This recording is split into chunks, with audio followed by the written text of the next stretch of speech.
Hello, in episode 104 of AS for Architecture, I speak with Paul Watt, visiting professor in the Department of Sociology at the London School of Economics, about his 2021 book, Estate Regeneration and Its Discontents, Public Housing, Place and Inequality in London, published by Bristol University Press.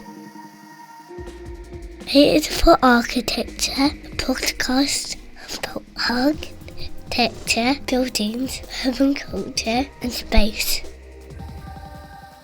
Hello and welcome to another episode of AS for Architecture. I'm talking today to Paul Watt, author, academic, about your writing, particularly a recent book, Estate Regeneration and Its Discontents, Public Housing, Place and Inequality in London, which you published with Bristol University Press. Paul, before we get into the book itself, would you be so kind as to introduce yourself? Yeah, sure. I'm currently visiting professor in the Department of Sociology at the London School of Economics. Previous to that, I was Professor of Urban Studies at Birkbeck, Department of Geography. My areas of research have tended to be issues around housing, regeneration, homelessness, gentrification.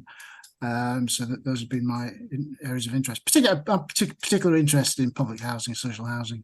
And this is very much a London focus. Are you a Londoner? No, I'm not actually. No, I'm a northerner. Actually, I'm an expatriate northerner. Which part of the north? Halifax in Yorkshire. But actually, I did. Yeah, well, it's part of my interest in council housing is when I was 12, my family would move to council flat, council maisonette, actually up in Halifax in Yorkshire. So I've always had a the lived experience of council housing, if you like. So my mum, after my dad passed away, my mum moved to a council flat in the centre of Yorkshire, which has actually got demolished actually as part of a regeneration scheme. So but no, the book itself and most of my research, not all of it. I've done some research looking at housing in different parts of the southeast, but the book in particular focuses on London. So yeah, a lot of my interest has been on London council housing. My PhD looked, for example, at Camden council housing. So yeah. Before we get into the issue around council housing and some of the themes of the book, and I admit my questions that I sent to you beforehand are incredibly broad and are basically, can you tell me the entirety of the book in 5 minutes? No. Why is this book? Why did you write this book now? I mean, obviously, as you say, it comes off the back of a lifetime of research looking around urban inequality, I suppose. Was there a specific motivation?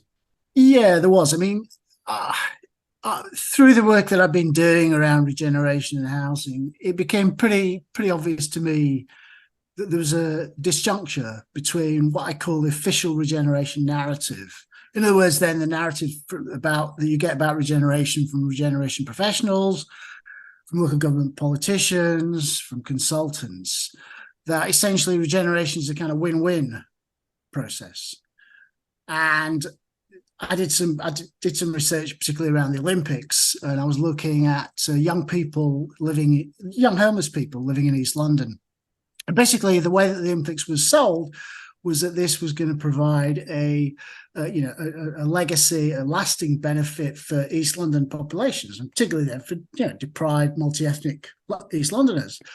I did some research which looked at young people living in a temporary housing accommodation, and longitudinal study. We basically looked then at how their circumstances changed in the period leading up to and after the games.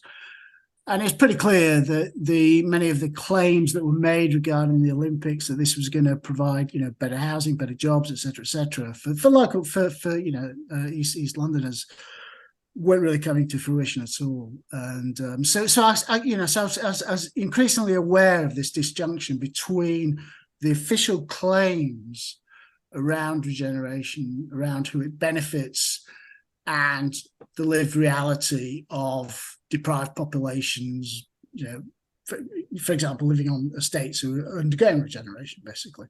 So that was really a lot of the motivation for writing it.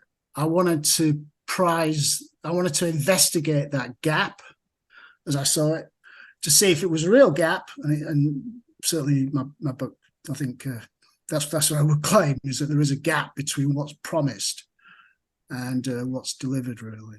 So that was the aim. Yeah. So I think for most younger people, there's this kind of singular piece of knowledge, which is that council houses started to get sold off into private ownership in the 80s under Margaret Thatcher's Conservative government. Yeah. But I suppose to foreground all of that, it would be good to have a kind of clearer understanding of what this phenomenon is, this council estate phenomenon. What are its origins? What are its characteristics? Yeah, I mean, the origins of council housing traditionally goes back to the 1890 Housing of the Working Classes Act. And then you had, throughout the early part of the 20th century, government funding was then being introduced in relationship, treasury funding became introduced in relationship to helping to fund council house building. So you had a long sort of like, gradual evolutionary development of council housing right the way up until the 1980s, basically. You had at the national level, there was a certain degree of, particularly in the post-war period, there was a certain degree of congruence between some aspects of Labour policy and Conservative policy, in the sense then, as you probably famously know, the peak year for council house building was, I think, 1953 or 54 under the Macmillan government, Conservative government. So, that's often cited as an example of the way that, you had what's called a Butsker-like consensus around council house delivering, that both national Labour and Conservative governments thought it as being important to deliver. I mean, there were variations. It's not as simple as that. I think you could generally argue that Labour was more committed to council house building than Conservatives at the national level. Plus, the Conservatives in the 1950s did cut the sort of like the space standards, the space standards on council housing. At the local level, though, it's a more kind of like interesting picture, because the local level, you can, and I've talked about this in the book, but I've written about this elsewhere, is that there was quite clear differences between the way then that Conservatives and Labour councils considered how do they view council housing.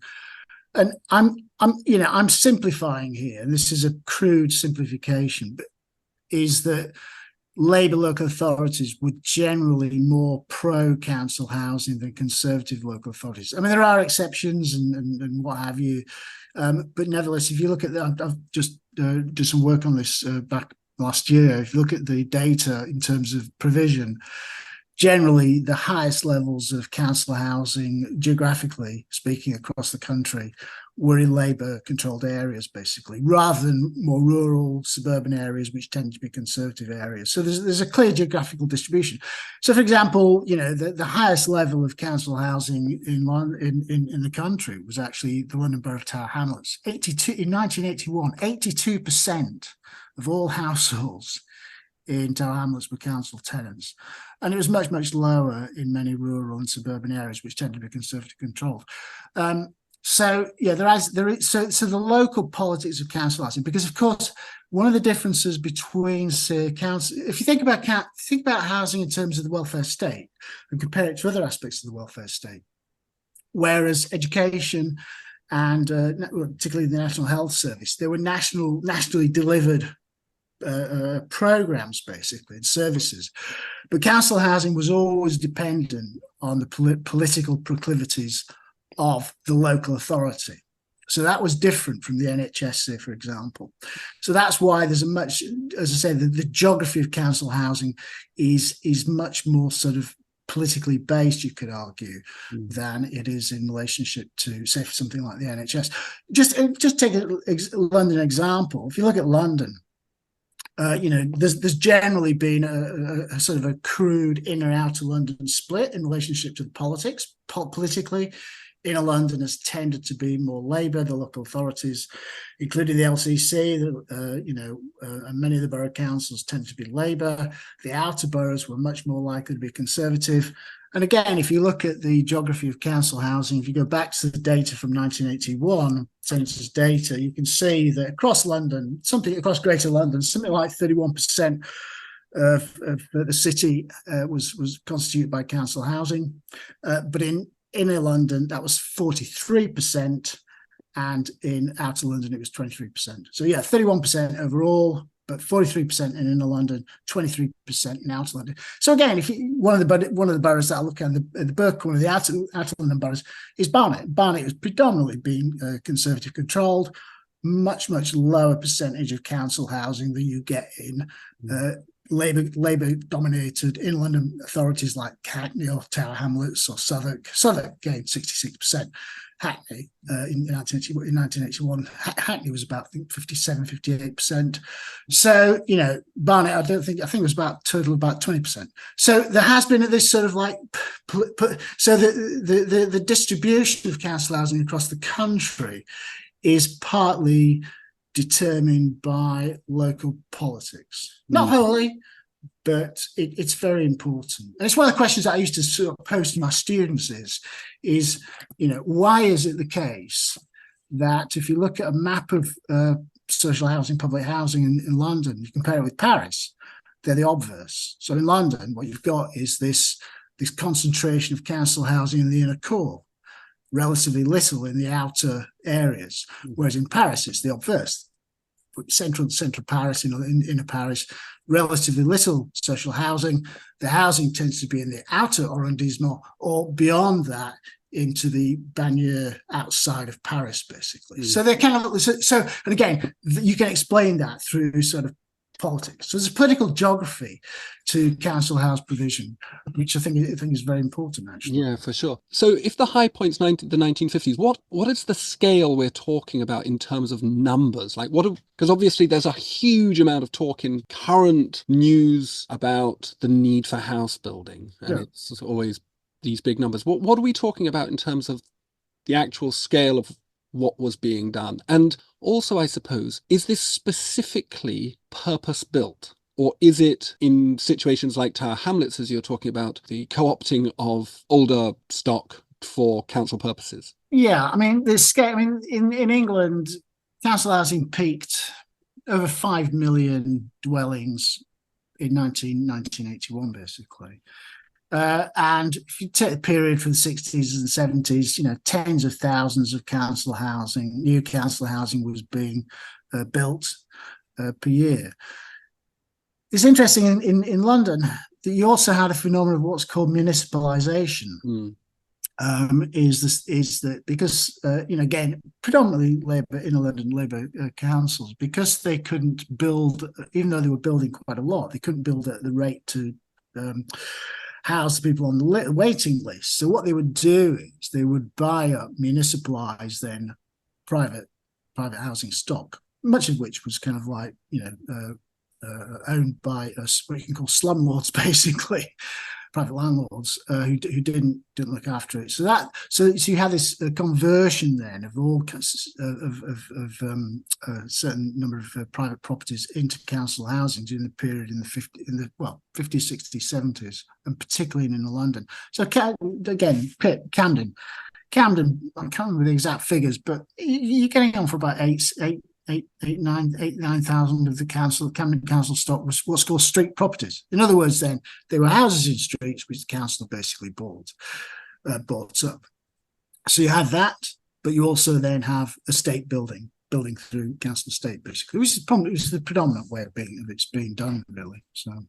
And so if it's being done by local authorities, there was no central management of the form of or type, or it was kind of, I suppose, a sort of laissez-faire approach, or was there? I mean, you mentioned the Tories, the Conservative Party, changing space standards. Was that a move away from Parker Morris, for example? Was that this idea of a kind of diffusion of responsibility, even down to design kind of forms?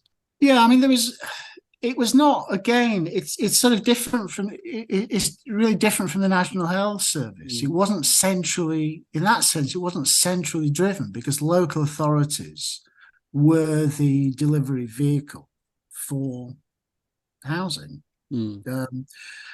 So it was different. So yeah, they didn't sort of, I mean, so yeah, for example, so in architectural terms, it's one of the fascinating things about council housing is the kind of like the very large, and although there's a sort of stereotype of what the council estate is, which is a sort of stereotypical concrete brutalist deck access or tower blocks or what have you. Nevertheless, if you look at architecturally, you can see that there's a huge variation in terms of the council housing that's being produced, even in London. And again, at the peak of council housing, the 60s and the 70s, many of the London authorities would employ, fantastic architects. And, working on council housing during that period was very much at sort of the cutting edge of architectural practice, really. So, great variation, really. Even in London. I mean, it really is it's fascinating if you just walk around, borough like Camden or Southwark, to see the different architectural styles of council housing that are there. But also, as I said, you've got that in terms of the estates, but you've also got the way that as I said, many in London councils bought up street properties. So they converted these into street. So it's an example that I use. So, for example, if you go up to Kentish Town, where I used to live a few years ago, you can, if you walk down from the tube station, Kentish Town, you turn to the streets on the left, Isley Street, for example. There, what you've got is there's an estate, for example, the Peckwater Estate, Camden Council's Peckwater Estate, but you've also got Victorian houses, and what you have then is owner-occupied houses or flats next to street properties, which are still owned by Camden Council. And Camden Council did that deliberately, partly to they bought those properties, partly, as I said, to expand the size of their stock. But secondly, they also did it in the 1960s because they were aware that gentrification was happening. So what they wanted to do was take those private properties out of the market, put them into the hands of the local authority, and in that sense, then it acted as a sort of a buffer against gentrification. So everybody says Camden's gentrified, but if Camden Council had not have done that back in the 1950s, 60s, and 70s, Camden would be even more gentrified than it is now. Yeah, it really is a sort of people don't realize the kind of I don't think the long-term benefits of that in relationship to making sure that London is a genuinely multi-class city, basically. You mentioned at the beginning there this, and I was reading about it in your book, this 1890s Act, housing of the working classes. And I was wondering about this issue around council housing in a post-industrial or deindustrializing and then post-industrial society. Is one of the things that's happened because we no longer see ourselves as an industrial economy, we no longer have a kind of quote-unquote working class in the classical sense of a working industrial class, and therefore we don't need housing of that kind anymore. Like, we can rid ourselves of that. Yeah, it's interesting. That phrase was introduced in the 1890 Act, but it was Labour actually removed it in 1949. So they actually made it into sort of a general needs housing back in 1949. In terms of the relationship between, again, I'm going to contrast council housing with National Health Service. So if you take the National Health Service, so that is a genuinely universalistic system in the sense that 95% of the population will use health NHS services.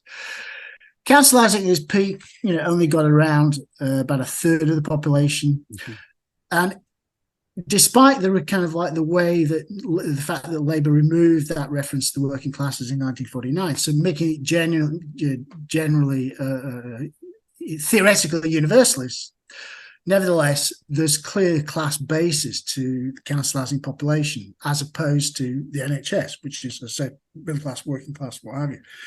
So council housing, was predominantly, a working class tenure, and but whether that's an industrial working class or post-industrial working class, it kind of doesn't really matter in a way. In terms of the kind of, I think it's not so much sort of shifts in class structure that explains it. I think it's political changes, particularly in relationship to Thatcherism, rise of Thatcherism, Blairism, etc., New Labour, which kind of made a lot of the difference, really. But before we get to this idea of the rollback years, which obviously your book addresses, because your book foregrounds the regeneration aspect, which you mentioned at the beginning, this idea of this official hegemonic narrative against reality. I was just wondering, you use this phrase, the wobbly pillar of the welfare state. Housing is the wobbly pillar of the welfare state, which is a great phrase. Not my phrase, by the way. No, but it's the first time I've come across it. And it seems to me that that diversity of housing types is a manifestation of the, the actual architectural styles, from the, the tower block to the slab block to the Park Hill type thing in Sheffield, or Aylesbury Estate in London, brutalist city in the sky. It seems to me that that diversity is actually a manifestation of that wobbliness, that there isn't a kind of coherent idea about what housing is and its essential value. Yeah, that's a very interesting point. I've never thought of that, but yes. Because if you go to a hospital in Glasgow, if you go to a hospital in Cardiff, your eye operation has the same form. Even the spaces, even the hospital designs themselves are centrally coordinated around standards. But it's strange to me that we don't have a kind of coherent idea about what house is. Has that been something that's been deconstructed, or what?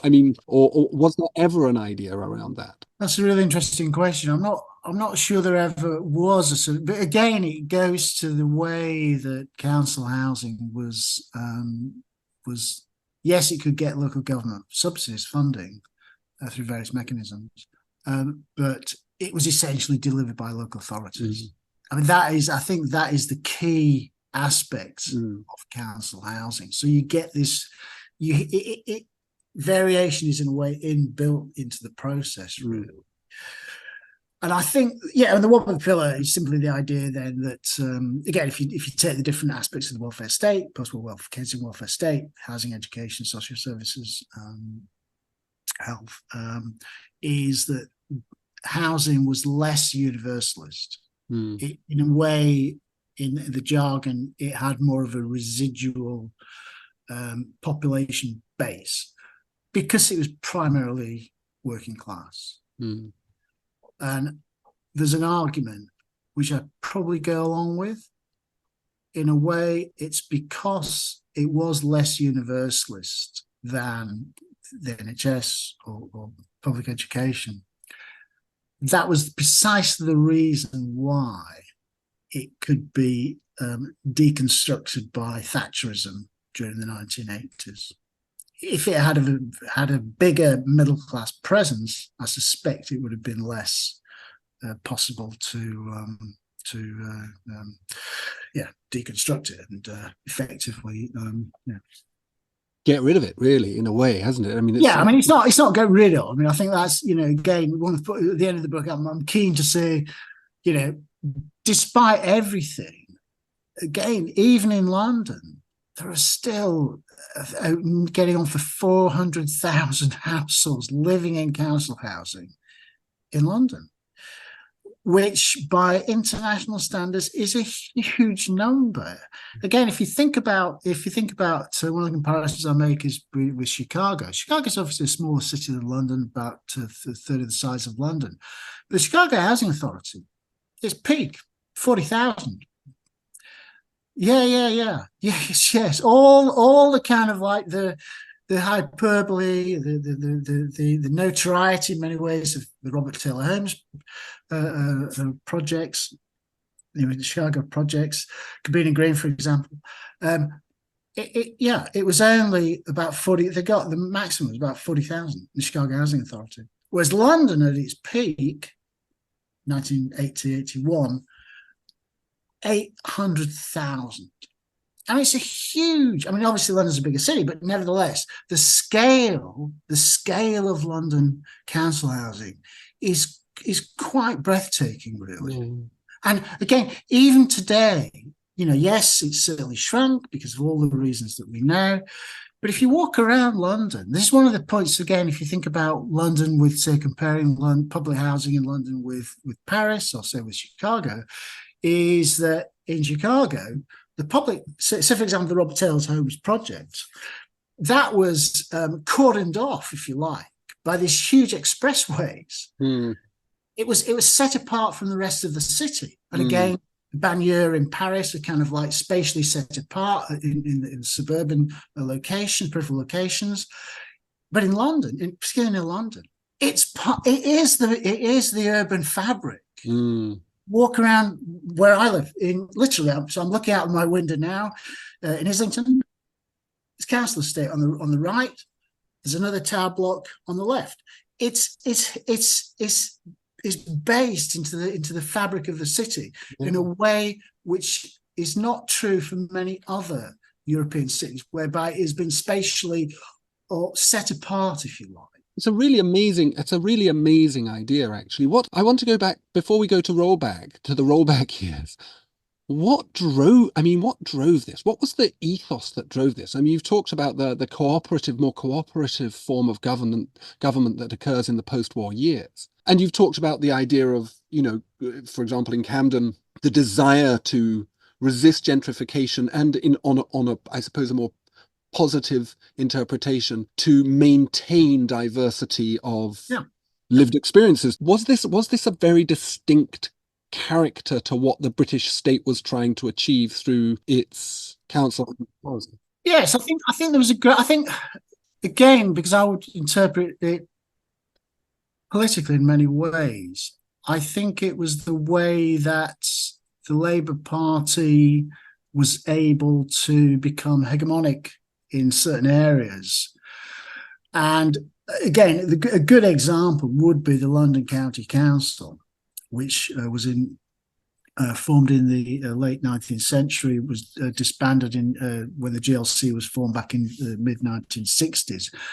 But one of the important points about the LCC was the way that it had a 30-year period of unbroken Labour control from the 1933 up until it was abolished in 1965. Now, during that period, then, because that was inner London, the LCC was able to, it could politically dominate the landscape in a way, which I would argue is very, very progressive. And again, walk around where I live in the south of the borough of Islington, which was the old metropolitan borough of Finsbury. Mm-hmm. Again, I think there was a real commitment on the part of Labour politicians in particular to take, working class people out of the terrible slum conditions that they were living in. Mm. I mean, so I think that was a lot of it, at the local level anyway, was very much a sort of political project. And I think at the national level as well, again, with sort of, variations between Labour and Conservative, I think for a period in time, electorally, the Conservatives going against council housing, if they'd tried to do that in the 1950s, so we're not going to build any council housing, they wouldn't have won the 1951 general election. That's certainly the case. So they had to, So in other words, the Attlee governments from 45 to 51, they were able to hegemonize in the sense that they dominated the political agenda regarding council housing, which the Conservatives had to a certain extent follow in the wake of. It's a bit similar, if you like, with the later way that Thatcherism was, provided a new hegemonic position, a narrative in relationship to the sale of council housing, the deconstruction then of council housing, which in many ways you could argue New Labour bought into. Yeah. Quite like this idea. I mean, we've got the potential of communist revolution, I suppose, probably underpins it, and the British ruling classes being highly, perhaps more sensitive to that. I don't know. I just remember hearing a quote from King George V, apparently when Ramsay MacDonald was elected the first Labour PM, first Labour government. And the King George V was asked what he thought about it. And he said, well, we're all socialists now. And I wonder whether that... Yes, I think the kind of like particularly in the Homes for Heroes after the First World War, Lloyd George and what have you. Yes, I think that there was elements of that, a general fear amongst the British ruling class that they had to do something for the peasants, basically. I think that was part of it. But it's not. I don't think it's just that. It's not simply top down. I think it's also then bottom up from working class people, particularly through working class parties, unions, Communist Party, Labour Party, to actually increase council house provision, basically. So there was a bottom up petition for that. I think it's both. It's both. It's not simply sort of like a top down we're gonna give something to the peasants, but I think it's Yeah. the combination of both of those things, basically, which Yeah. again I feel helps to explain the political geography of council house provision across the century, across the 20th I century. see. Yeah, that makes a lot of sense. So the rollback that obviously, as I said earlier, is associated with Thatcherism. It has longer roots, but it's accelerated very much in this kind of period, this turn towards neoliberalism. I was wondering if you could perhaps speak a little bit about that, rather than perhaps dwelling on the nuances, as you. I think you've articulated them quite well in terms of the geographical texture of council house provision. What kicks off this rollback? What was driving this? Yeah, I mean, go back slightly. It's important to note that there has been discretionary sales of council housing for many decades. And by discretionary sales, what I mean is that each individual local, again, and this goes back to the point I was making about the important role that local authorities play, was that local authorities could say to their tenants, you can buy your properties from us. So they introduced sales programs. So so prior to the right to buy, there was this discretionary sales. Again, there's political geography to that, predominantly higher in conservative areas than Labour areas, particularly in London. So what I think happened is that it's part of the sort of the general collapse, if you like, of the Keynesian welfare state during the 1970s, the kind of crises that the state faced then, basically, and neoliberalism then emerges out of that sort of crisis, and Thatcherism then came upon this particular notion of what the right to buy is, in a way, it's the nationalisation of sales. Because what it means is that even if a local authority doesn't want to sell its stock, there's no possibility. They can't go against the legislation. So certain local authorities, when the legislation was originally introduced, a good example would be Norwich City Council, which was very proud of its council housing stock, had a large council housing stock. They basically didn't, through various kind of mechanisms, they didn't enforce the right to buy, and they were basically made to do it. So what you have with the right to buy, it's a nationalisation of a sales policy. So if you think about it, as I said, local authorities have got a good deal of discretion, but what the right to buy did, it took away that discretion. So they had no choice, basically. They were made to sell their stock. And the right to buy has been, so that was, key plank. It's often said to be the largest privatization that Thatcher, and probably, often people say, well, it's the most successful because it did then create, as this was the aim. The argument is that it created a property-owning democracy. It then enabled more working class people to become homeowners. You could argue that, because if you look at the figures on this, across the UK, something like 2.8 million homes have been sold under the right to buy in the various sales programs. 1.1 million of those, about 40%, have now been sold and are now in the hands of private landlords. So you could argue then that, okay, so there's a partial kind of creation of a property-owning democracy, but it's what Anna Minton and I describe in a paper as a private landlord owning plutocracy. That's what it's helped to create. So it's pod to plop, basically.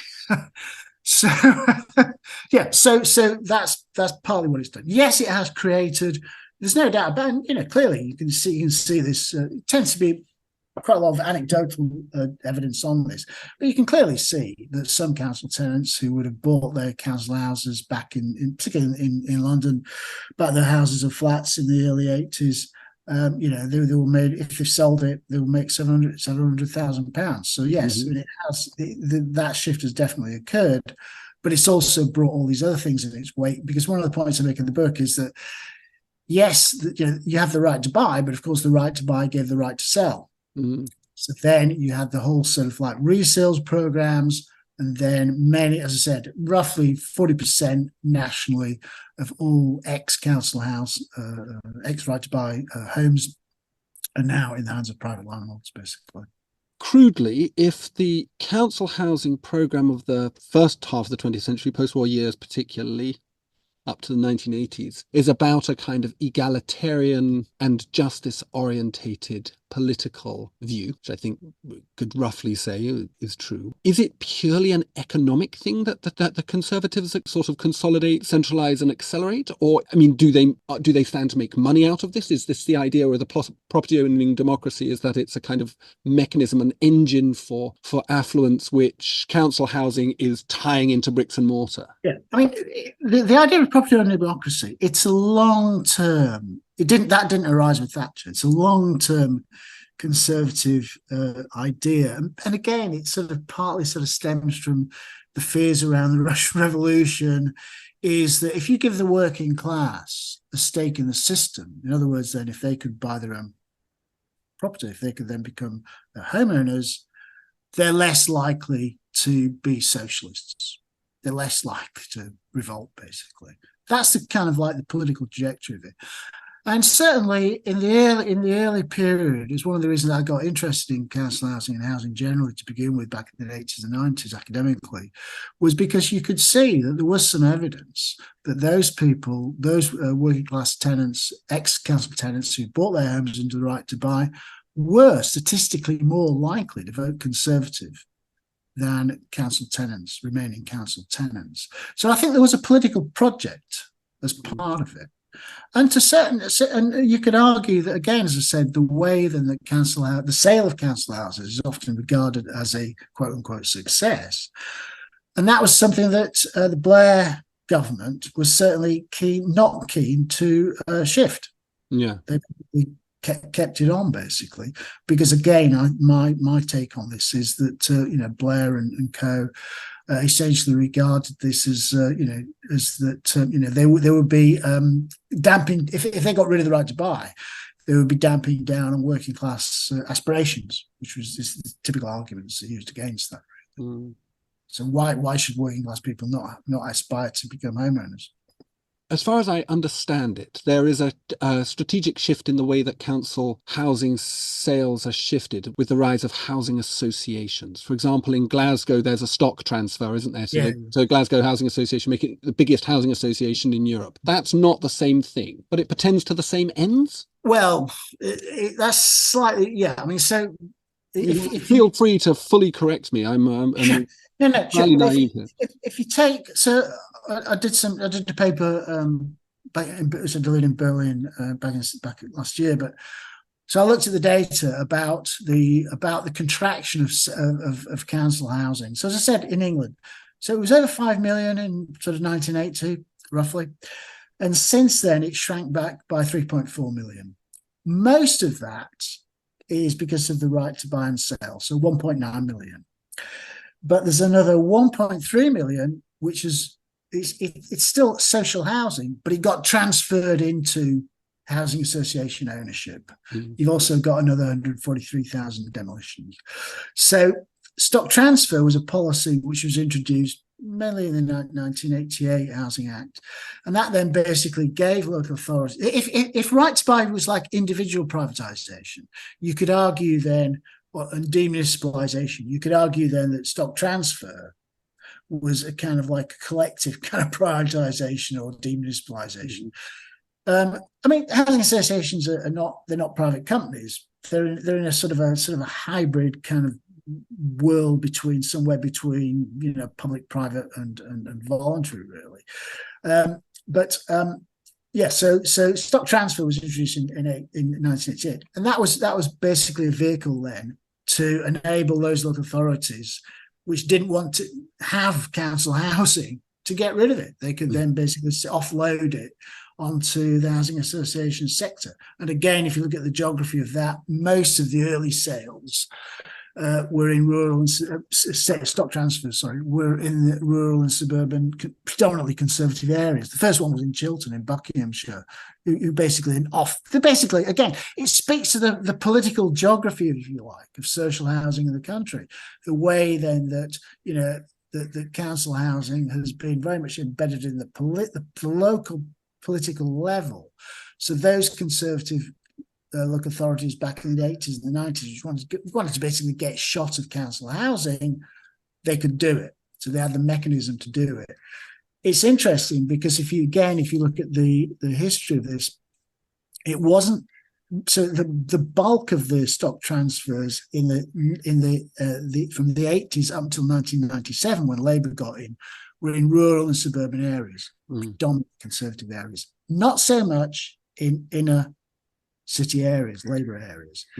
That didn't occur until Labour. It was Labour then which basically pushed the stock transfer agenda even further. And there were more stock transfers, far more stock transfers of council properties under Labour, under new Labour years, than there were under the Conservatives. Is this because of a kind of an ideological shift? I mean, obviously there was one in under the New Labour project, which is both to do with public-private partnership as a more successful form of governance, but also because of an idea about the metropolitan area as a whole. And I suppose this comes on to this idea around regeneration, where you talk about the entrepreneurial city, the presentation of the city as this new post-industrial space of entrepreneurship, and housing becomes an instrument in that, the development of that urban framing, I suppose.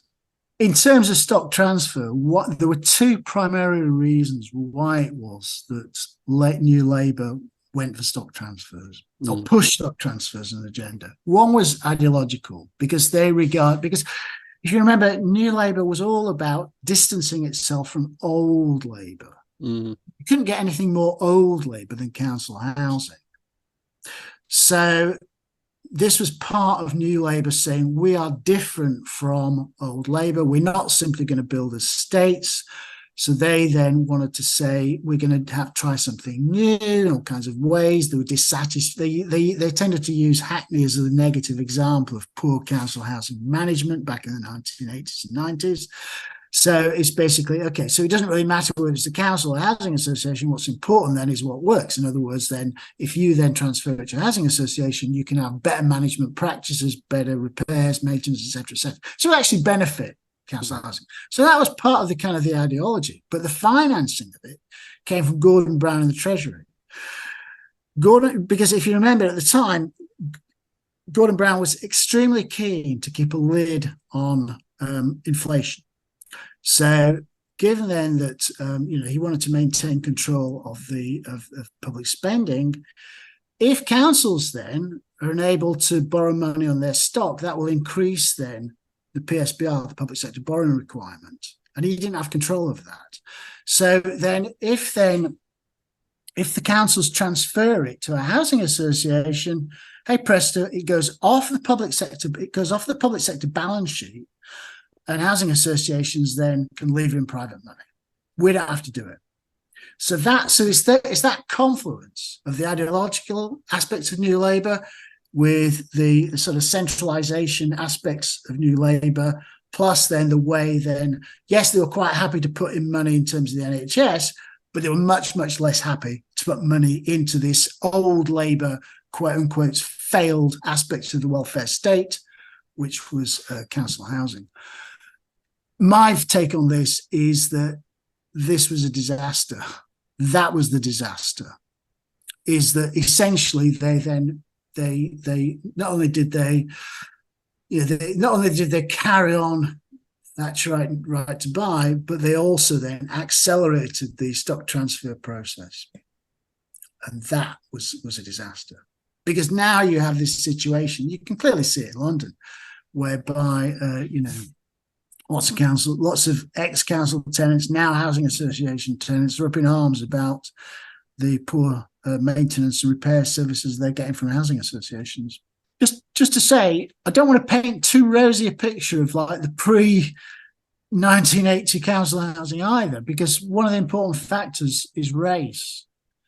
And there's a clear racialized element to how council housing was distributed, particularly in the 1945 to 1980 period. And, it's complicated, but essentially we have a position in which, for all kinds of reasons, minority ethnic groups were excluded or marginalised or got the worst council housing stock in that period. So, you have to it wasn't a egalitarian nirvana. No, I'm sure that. But I mean, it brings to mind this idea of the banlieue, as you've talked about on the edge of Paris, which are notoriously places where, again, ethnic minority people have been distributed to as a way of, I suppose, sort of cleansing, class cleansing, ethnic cleansing aspects of the city, again, towards this idea of a metropolitan identity and an entrepreneurial city, which is sellable, I suppose, commercially sellable. Yeah. I want to get this idea of the regeneration of these estates, though, because obviously that's the meat of the book. And what happens here? What's the mechanism that's going on here in terms of this regeneration? Yeah, I mean, regeneration covers a multitude of processes. To be fair, so in terms of physical regeneration, at one extreme you have comprehensive redevelopment, total demolition and rebuilding. So that's one aspect of it. But you could also have partial demolition and rebuilding, whereby you might then refurbish part of the estate, but you might demolish another part of the estate and rebuild it. Or you can have refurbishment. So there's a spectrum of physical regeneration. That's in terms of estates. But you've also got many of the regeneration programs. So, for example, a good example would be New Labour's New Deal for Communities program. It's not simply about the physical regeneration. It might have all kinds of social regeneration initiatives as part of that. So, for example, improving health for a deprived population, improving, reducing crime and antisocial behaviour, improving education, etc. So, regeneration is a broad concept, and it's got different dimensions to it. And what I'm focusing on in the book is those estate regeneration schemes which have got a physical renewal element to them, in which demolition and rebuild, either partial or often total, is part of it. There are good reasons and bad reasons for doing regeneration. I think the good reasons are that, many of the states, and again, this is down to central government cuts in the 1980s and 1990s, many of the London estates, were in a parlous condition. They're in a really bad condition. So, but that was a general kind of problem, was that there was decades of disinvestment, if you like, in the stock. What estate regeneration is a sort of targeted way of looking at a particular estate and reinvesting in it. As I said, and many tenants themselves, they would say, they're not. Many of the tenants I spoke to weren't anti-regeneration per se. They wanted to see an improvement in their estates. They wanted to see an improvement in their housing. They wanted to see an improvement in their communities and neighbourhoods, because they'd been neglected. They'd been disinvested in. So they wanted some kind of reinvestment, some sort of, some kind of regeneration. But what they got wasn't necessarily what they signed up for, if you like. That's the issue. Yeah. Is that the way that these, and I should just say that most of the estates that I looked at, the programs began during the 1990s or early 2000s. So I didn't look at any or the later schemes which have gone through the mayoral ballots, which were introduced back in 2016. So, so I was looking at estates which had gone, which were a particular time period. Yeah. But yeah, so the dominant narrative that came across from tenants was that people often change their mind. They would say, well, I was quite in favour of some kind of improvement. We wanted some improvement in the estate. We wanted better facilities. We wanted, improved housing. We didn't want the damp, etc., etc., etc. But what they got, the demolition, rebuild, scorched earth kind of policy, brought in its wake all kinds of issues which they had never signed up for, basically. Plus, the whole thing, and again, this is particularly large estates, but even some of the smaller estates, this could take decades. If you take the Aylesbury estate, that began as a New Deal for Communities project back in 1998. The Aylesbury regeneration is not going to complete, if it completes, before 2035, 2040. Why does it take so long? Is this to do with issues of resistance? I mean, obviously, there's been a lot of architectural resistance against the. Yeah. I mean, resistance is part of it, but it's also partly because of again, I'll give you a couple of examples. Woodbury Down, the regeneration at Woodbury Down estate up in the Manor House in Hackney, that began in 1999. That isn't due, and a couple of years ago, it was I went to it was the phase 4 consultation event. And that is an 8-phase scheme. It is not going to complete until 2035. So one of the interesting, and so West Endham's another estates that I spent a lot of time at. The project began in 2002. That's not going to complete until 2029. So you're talking about schemes which take decades. And the way that it's sold originally is to tenants this is a fairly quick, painless process. And that isn't what it is. No. It's not fairly quick. It elongates into the never, never. And it's certainly not painless. It can be extremely painful for tenants or residents generally who are having to live through this thing year in, year out.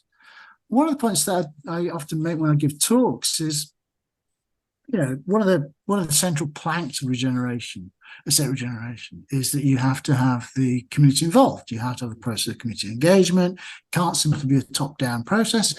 You have to bring the community along with you. Okay, so if you think about it, this would mean then that the Aylesbury estate, you would begin going to meetings about regeneration back in 1998, and you would be expected to carry on going to meetings every month or every 2 months for 20, 30 years. I mean, apart from weird academics like me and the people who are paid to go to these events, who in their right mind would want to go sit and attend meetings about regeneration and their housing for 20 or 30 years? Nobody would. No. And this is what estate residents are being expected to do. And then they get blamed for non-engagement by the councils or by the consultant. Nobody turns up. Well, I'm not surprised. Why, and the frequent refrain that you have, and again, I talk about this, I think, in chapter 8 about consultation, is there's a massive cynicism from residents about the consultation processes. Yeah, is that they say that these are really they're just lip service. They're rubber stamping exercises. All the main decisions have already been made. So they just say that they will raise issues at consultation meetings, and there's no proper answer for their particular issues, and they just get ground down, disillusioned, and cynical about the process. I mean, if that was me, that's what I would do. You would just disengage. Yeah. Because no normal person could sustain that level of engagement. Because, at the end of the day, your home is just a base for your life. It isn't your life, for most people. Yeah. And then suddenly you're being expected to, hyper concentrate on this for years, decades. It is insane, isn't it? And it accentuates that precariousness that the council house itself, the council estate itself, was supposed to. This is supposed to live exactly. That's the point. That's the original point of the council house. What it's supposed to do is, and this is why Labour politicians were politicians wanted to build the stuff, and why people appreciated it, was because it would mean that you don't have to worry about the iniquities of the private landlords. They want to kick you out, or they want to hike the rents up. You've got a security. you know what the rent's going to be. You know, it's not going to go up that much. Yeah. You've got security of tenure. You can stay in it. As long as you don't murder your next door neighbours, you know, you'd probably be able to stay in it for the rest of your life, as long as you pay the rent, and the rents are affordable. Yeah. So you don't have to worry about it. But you do now. You do now. Exactly. Suddenly, people are like thrust into this kind of like, you know, world of you know, well, it's what Andrew Wallace, a colleague of mine, calls a limbo land. It's a sort of limbo land. People experience this psychological limbo land for years and years and years. It just goes on and on and on. And and then people disengage. Yeah, you do document systems of resistance, and I wanted to ask about how you actually went about researching this book, because it feels almost ethnographic in the way that you've done it. And perhaps that's how you've got such a close reading of ideas of resistance. But there's that side of it. So just as the kind of demand for council housing was both top and bottom symbiotically, the resistance to this kind of regenerative, quote unquote regenerative, not regenerating some people, regenerating other people, it has to be top and bottom. So communities withstanding it. But what would be needed to change from a kind of political and a political economy background? What would be needed to kind of change this? Like, what is the solution to this problem? Because you hear in the news all the time, for example, you know, estate regeneration. So I live in Margate in Kent, estate regeneration, and you just get a whole host of ex-council residents decanted. You get weird stories where people get shunted up to Stoke-on-Trent, you know, all over the place. You're just. Shall I talk about the resistance first before they get into the? Yeah, why not? Many of the estates that I looked at, and it was you know, it was an ethnographic study basically. I attended hundreds of meetings. I was the person sitting in the back of the room, you know, scribbling notes. I attended hundreds of meetings around housing regeneration over from particularly intense from 2012 to 2018.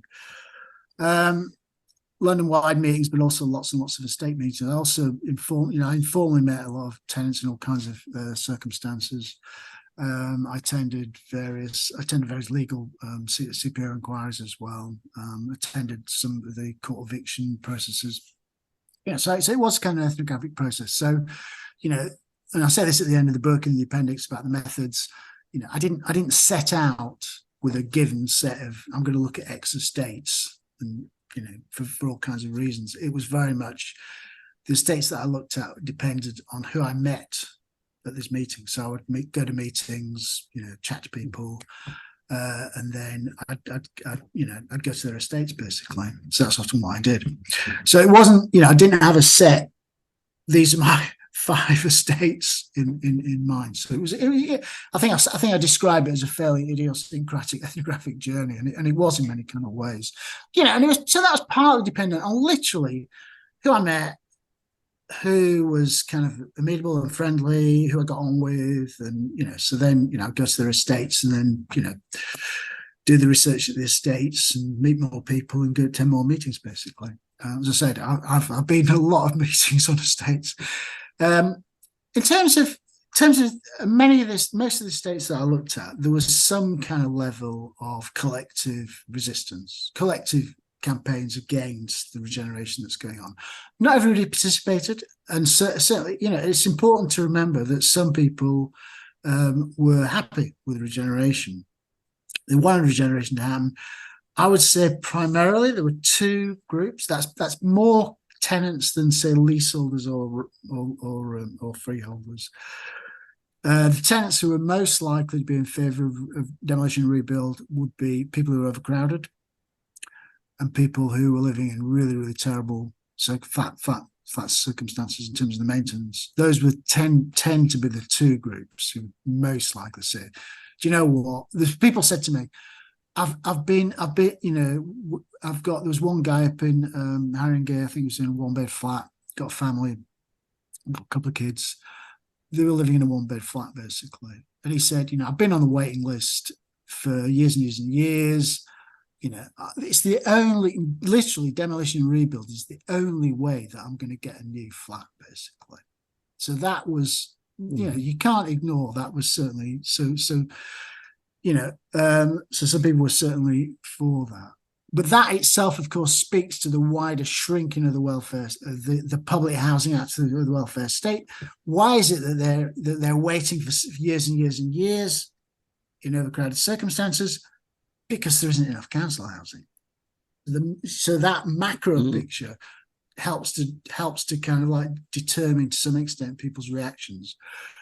But many of the states that I looked at, as I said, there was some sort of form of collective resistance, and people then would say, sorry, I should just backtrack a little bit. Most of the people who were actively sort of campaigning against demolition, they weren't, SWP cadres, basically. They were just normal tenants or leaseholders who got a note through their door, said, your home's going to be demolished. And they're like, why? I don't want this to happen. Because, people got, attachments to the homes, to the neighborhoods, and they, again, the kind of like, there's sort of like one of the dominant narratives about council housing is that this is a highly stigmatized, is that this is a very negative kind of like housing experience. Is that council estates are full of crime and antisocial behaviour, etc., concrete jungles, a bit akin to the Robert Taylor homes or Cabrini Green in Chicago, basically, which were genuinely, I think, dangerous places to live. I think London council estates, it's no doubt about it that you do get crime and antisocial behaviour, but it's highly variable on estates, varies from estate to estate. Plus, I'd say most people, they didn't. I came across this narrative, and I interviewed nearly 200 residents, and I've interviewed another 80 since. The narrative that these are, crimogenic, high crime places just doesn't come across in London so much. Generally, a lot of people said, there might be some antisocial behaviour, but generally it's a pretty, neighbourly, friendly place to live. So there's quite a lot of place attachment at this sort of community level, often a strong sense of community. So that was this kind of things which would galvanise resistance, basically. And plus, of course, I should just say there is a legality to this in terms that council tenants, they will get an equivalent offer of social housing, not necessarily in the borough, but they should get an equivalent offer. Whereas leaseholders and freeholders, homeowners basically, they will just get cash compensation at market value plus 10%. So what that means then is that they're less likely than tenants. If there is any rebuilt social housing left or rebuilt housing, the leaseholders and freeholders are less likely than the tenants to move back because the value that the monetary value that they get for their existing council flat or house is substantially below the level of the values on the new build development, basically. So so leaseholders and freeholders are on average, they're probably more likely to resist demolition than tenants, but many tenants do resist it. So in terms of like what can be done, I mean, a lot of these things, these issues are, down to wider political economic factors, really. Is that